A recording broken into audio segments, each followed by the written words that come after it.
Sindihan mo ang pangarap ng iba, isipin mo na isa ka sa kanila.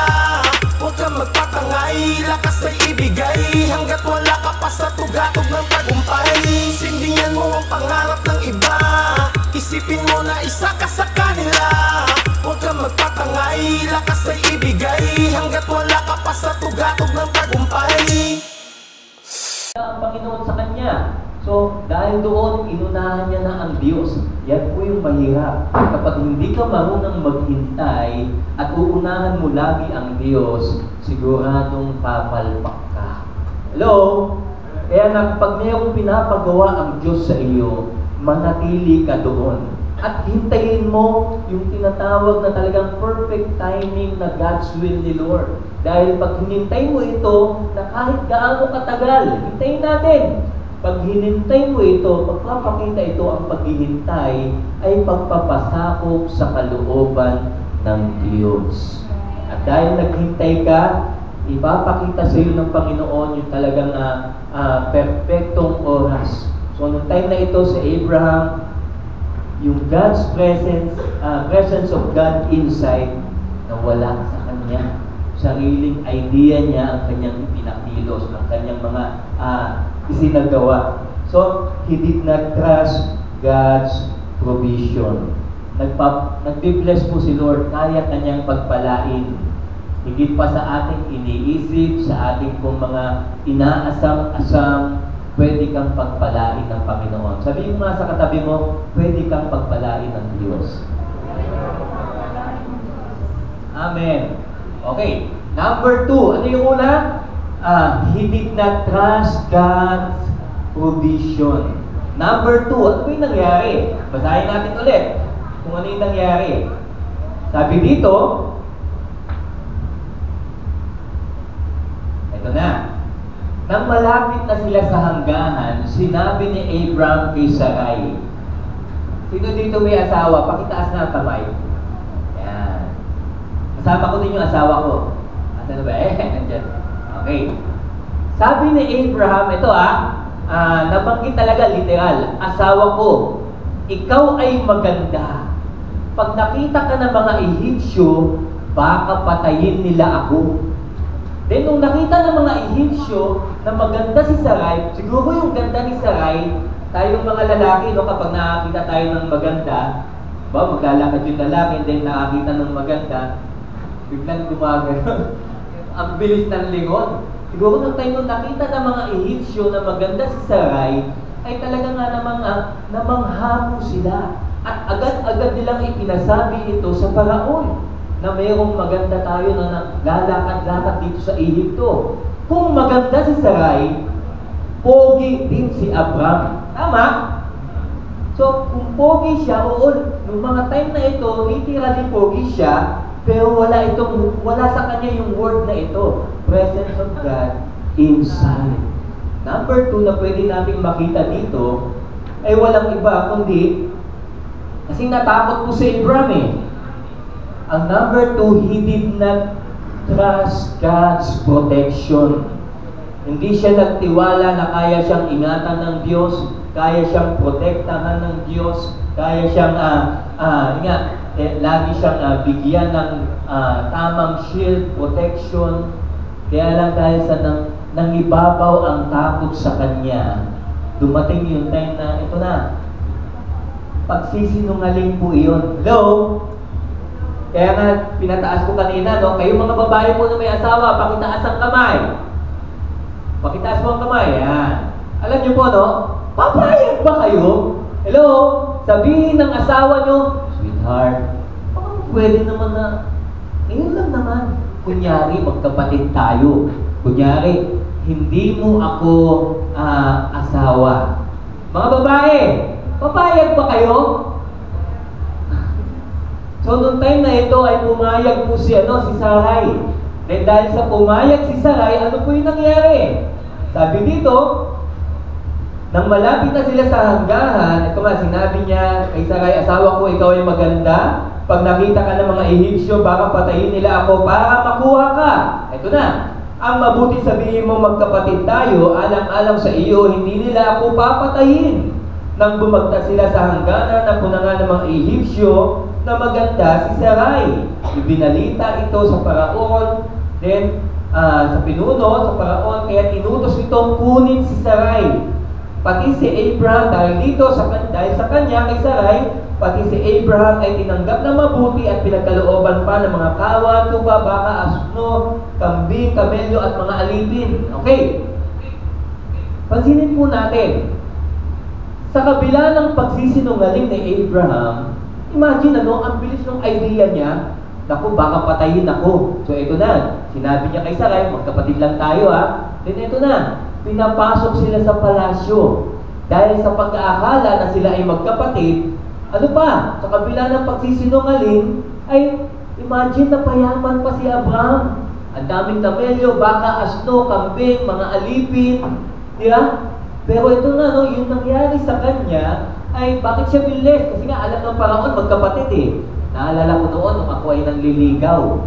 Siguro, ginawa nyo rin ito. Ay, bayaw. May dala akong Dunkin Donut para sa iyo. Bayaw, next time may bago akong laruan na ibibigay sa iyo. So, ganun po yung nangyari. Binigyan ng ni Paraon itong si Abraham ng maraming mga yaman, pero itong yaman na ito ay hindi po talaga makakatulong sa kanya. So yung ginawa po ni Abraham, dahil wala siya kanya yung presence of God inside, ay ano po yung nangyari? Parang ganito po yung nangyari. Nung tayo ay high school, di ba may mga time na uso dyan yung ligawan. Di ba tayo? Nandyan yung mga tanong na, anong pangalan mo? Yan. Ano pa? Nandyan din yung tanong na, pwede ba kitang ligawan? Then ano pa? Andyan din po yung tanong na, baka pwede naman kitang ihatid sa inyo. Then, so nagliligawan na sila. After 3 days, naging sila. Then sabi nung lalaki, baka po pwede na everyday na kita ihatid. Yung lalaki na ito, imagine nyo, yung lalaki na ito, napaka-protective tayo. Hawak yung ganito ng babae. Tapos naglalakad sila, pag mayroong bato, baka matisod ka. Lakad sila, napaka-protective talaga. Then, sumunod na pag-uwi nila, galing sa school, pwede ko bang dalhin yung iyong bag? Dadalhin pa yung bag. Then, uwi na naman sila. Hanggang sa dumating po yung time na ito, hindi akalain ng babae, hindi niya alam na itong lalaki na ito ay isa sa member ng fraternity. Naku! Di ba sa high school life, uso yung ganyan. Kaya nung time nung uuwi na sila, itong lalaki na ito ay palabas sila ng school, nakita niya na yung isang kalaban niya sa fraternity. So nakita niya na, nag-aabang. Hawak niya yung babae, naglalakad sila. So hindi alam ng babae na ito ay member ng fraternity. Hanggang sa diretso lang sila ng lakad, yung kaaway niya, sasalubungin na sila. At kung malapit na sila, yung lalaki malapit na sa kanilang dalawa, mayroong kutsilyo. So, ang nangyari po ay ganito. Nung time nung sasaksakin ng kaaway yung lalaki at hawak ng lalaki yung babae, ang ginawa ng lalaki ay ganito. Hinaharang yung babae. Pinampala. So, sabi po ng babae, ay! So, parang ganun yung ginawa ni Abraham kay Sarai. Ano ibig sabihin nito? Kung ikaw ay wala sa iyo yung presence of God inside, pati pamilya mo, maaapektuhan. Pati pamilya mo, ibig sabihin lang nito, hindi ka magiging pagpapala sa iyong pamilya. Amen? So, Abraham, he did not trust God's provision, una, then protection. So, ano po yung nangyari? Alam niyo po, itong si Abraham, pinilit niya yung kanyang idea. Oo, mayaman na siya. Oo, nandyan yung mga, talagang may mga asno siya, baka, kambing, mga alipin. Pero alam niyo po ba, itong yaman na ito na meron siya, hindi ito galing sa Diyos. Alam niyo po, pwede tayong pagyamanin din ng mga ng kaaway. Pwede tayong matem sa maraming pong yaman, at yan yung kayamanan na magpapalayo sa iyo sa Diyos. Hello? Amen? So, kaya nga, matutunan natin, dapat mas matimbang yung hanapin natin ang presence ni Lord kaysa sa anumang mga pangangailangan natin. And I do believe, nung mga time na ito ay hindi masaya si Abraham. Pwedeng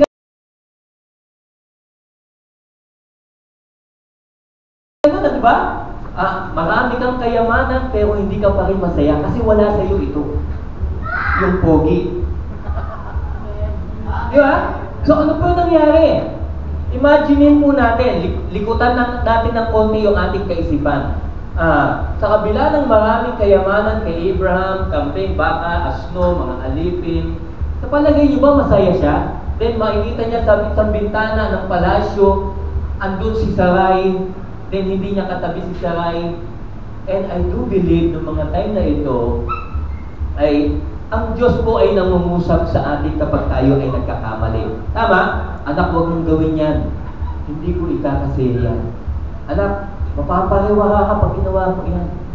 Meron pong conviction, pangungusap ang Diyos sa bawat isa sa atin. Pero nung time na ito, dahil si Abraham ay hindi niya pinakinggan iyon. Ang Holy Spirit po ay nagkukumbig sa atin.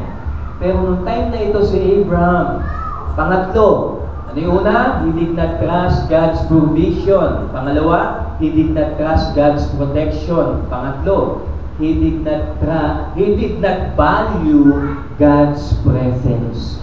Binaliwala niya ang presensya ng Diyos. Kaya ano nangyari? Pansinin natin. Ang nangyari po ay ganito. Sabi dito, sa binuwang ito, nagalit si Yahweh kay Paraon, kaya siya at ang buong palasyo ay nagdanas ng katakot-takot na karamdaman. Pansinin natin. Sabi sa verse 1, 1-3, Abraham, pag sumunod ka sa akin, pagpapalain kita. Magiging pagpapala ka sa marami. Si Abraham ay hindi sumunod sa Panginoon ng mga time na ito. At yung buong palasyo kung saan nandun siya, ay lahat ng tao doon ay nagkaroon ng karamdaman. Hello? So ano ibig sabihin nun? Ang daan ng pagsunod ay daan ng pagpapala. Pero ang daan ng pagsuway ay daan ng kapahamakan at magiging salot ka pa. So, ano yung sabi ni pinatawag ng Paraon si Abraham, and sabi ay ganito, bakit mo ito ginawa sa akin? Bakit hindi mo sinabing asawa mo siya? Ang sabi mo, kapatid mo, kaya ako naman kinuha ang asawa. Diba? Tignan natin. Sino ang man of God? Sino? Si Abraham, di ba? Si Paraon, oo, king siya, pero hindi siya nakakilala sa Diyos. Sino yung nagtatama? Baliktad, di ba? Si Paraon. So, ito po yung masakit sa Kristiyano. Yung itama ka ng isang tao na hindi nakakakilala sa Diyos. Kaya nga, dito po, rinebuke mismo ni Paraon itong si Abraham. Then hanggang sa dumating po yung time na sabi niya, hala, isama mo yung asawa mo. Umalis na kayo, pinalayas po sila sa palasyo. Hello? And siguro nung sila ay lumalabas sa palasyo, nakayuko lang si Abraham.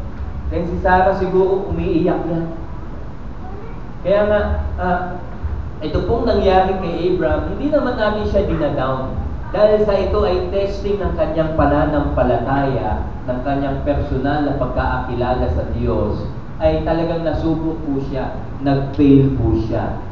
Pero sa isang magandang bagay na ginagawa ng Diyos, kahit man mag-fail po tayo, kahit magkamali po tayo, isa sa magandang ginagawa ng Diyos ay pwede kanyang ibalik. Hello? Kung ikaw ay naligaw, pwede kanyang ilagay ulit sa tamang direksyon. So, ano po yung nangyari? Sa chapter 13, verse 5, ang nangyari po ay ganito. Sabi doon, unti-unting nagbalik si Abraham sa dating pinagtayuan niya ng dambana at muling sumamba kay Yahweh. Ano ibig sabihin nun? Ibig sabihin po, si Abraham ay nakabalik po sa Diyos. Siguro habang siya ay naglalakad, unti-unting naglalakad, nandoon yung paghingi niya ng sorry sa Panginoon. Nagre-repent siya at kung meron siyang kinakanta ng mga time na ito, siguro yung kanta na I'm coming back in the heart of worship. It's all about you. It's all about you, Jesus. Patunay lang po sa istorya na ito, kung wala ang pogi na ito sa ating buhay, wala po tayong magagawa. Amen? Alam niyo po, sa 1 Samuel 16, verse 18, sabi ng tauhan ni Saul, may kakilala po ako, anak ni Jesse. Aba, mahusay siya magsalita, matapang naman dirigma. Magandang lalaki, pero higit sa lahat, sumasakan niya si Yahweh. Kung magandang lalaki ka, wala ang presensya ni Lord, bali wala. Ano man ang dunong mo, talino mo, husay mo, yaman mo, kung wala ang pogi na ito sa iyo, bali wala ang lahat. Hello? Nais ko pong magtapos sa isang istorya na mayroong isang lalaki na kasama ko sa trabaho 1999. Ayan, dito po tayo magtatapos.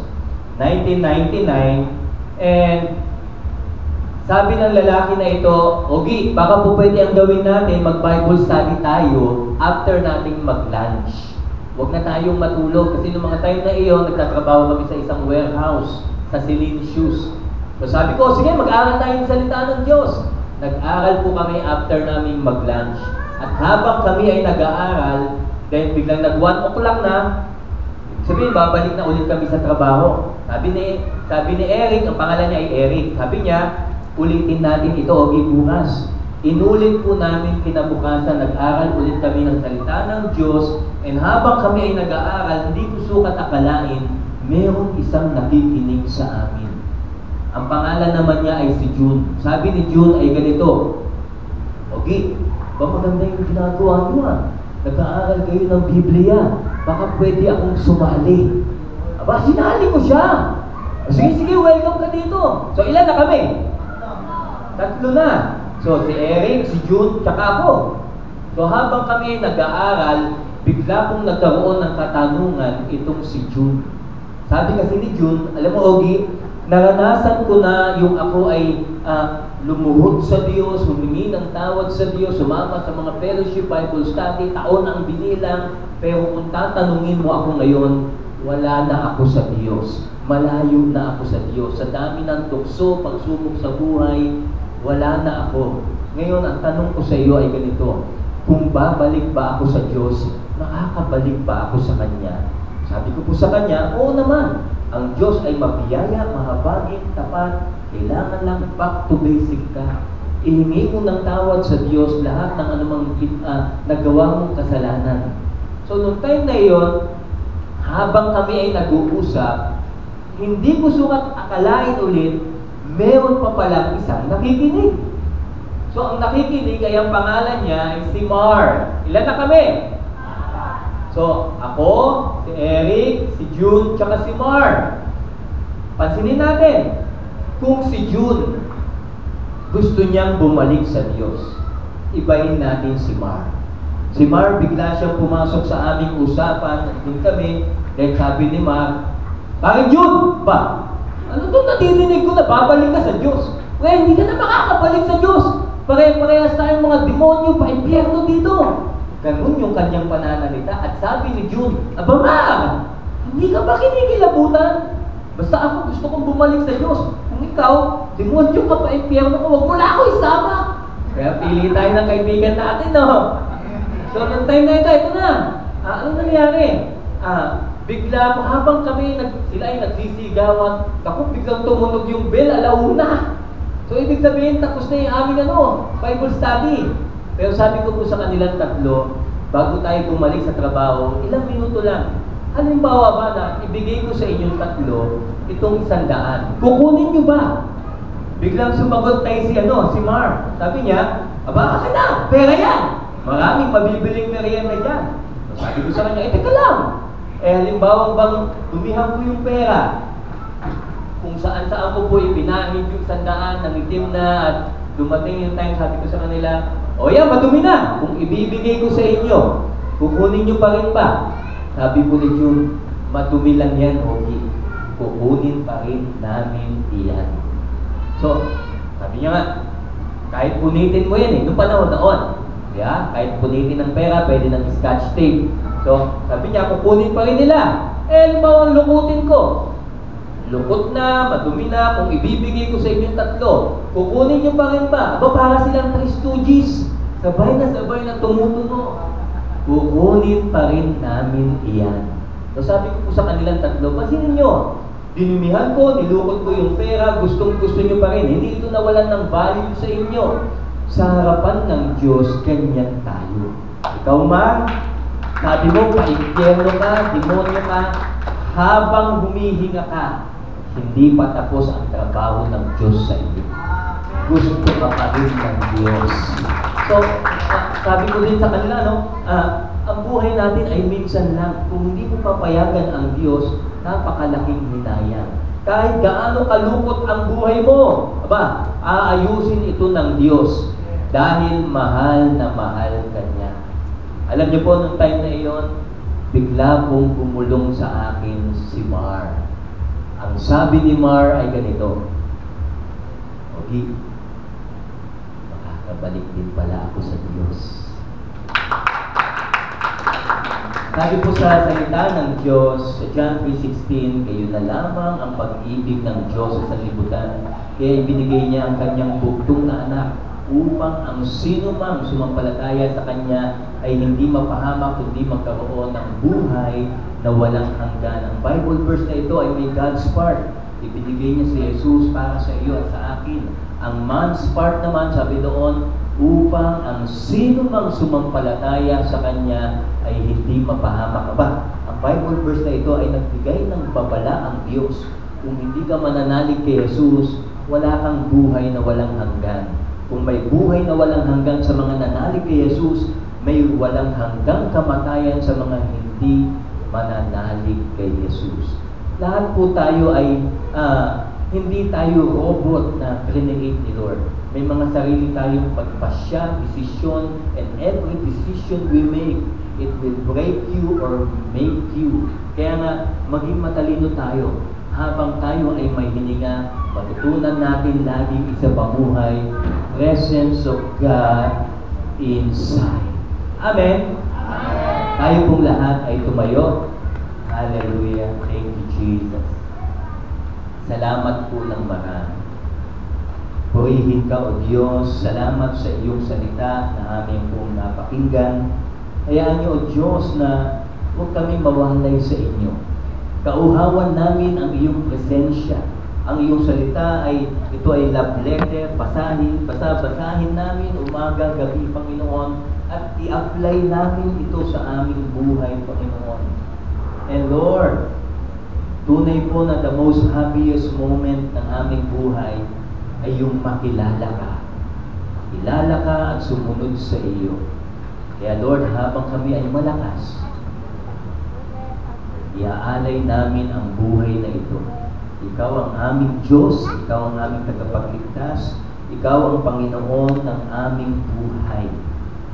Purihin ka nga po, Panginoon, sa iyong salita na aming napagkakalan. Salamat sa iyong pag-ibig.